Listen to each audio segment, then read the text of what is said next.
एई फूलटा देखिक तो जानीपारे गोटे कौ फूल एटा निम फूल जोटा कि बहुत पिता लगे किंतु खरा दिन यार चाहिदाटा ना बहुत अधिका पखाल सहित ये रेसिपीटा बनई कि खातु निहाती जापर यार मजाटा केमती।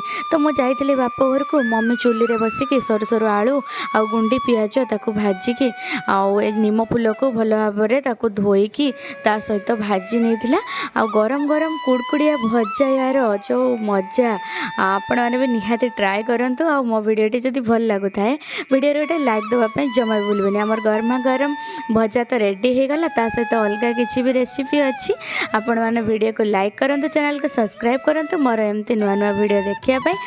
आदि मोर वॉइस आपण मैंने जानीपार्टी ताले निहाती कमेंट्स करूँ आपण मैंने कौ चैनल मोर वीडियो देखी थे जो मैंने मोर पुराना सब्सक्राइबर निहाती यही वीडियो कमेंट्स रे मते मेसेज करूँ मते निहाती बहुत खुशी लगे रही। थैंक यू मोर पखाड़ वाला खाली।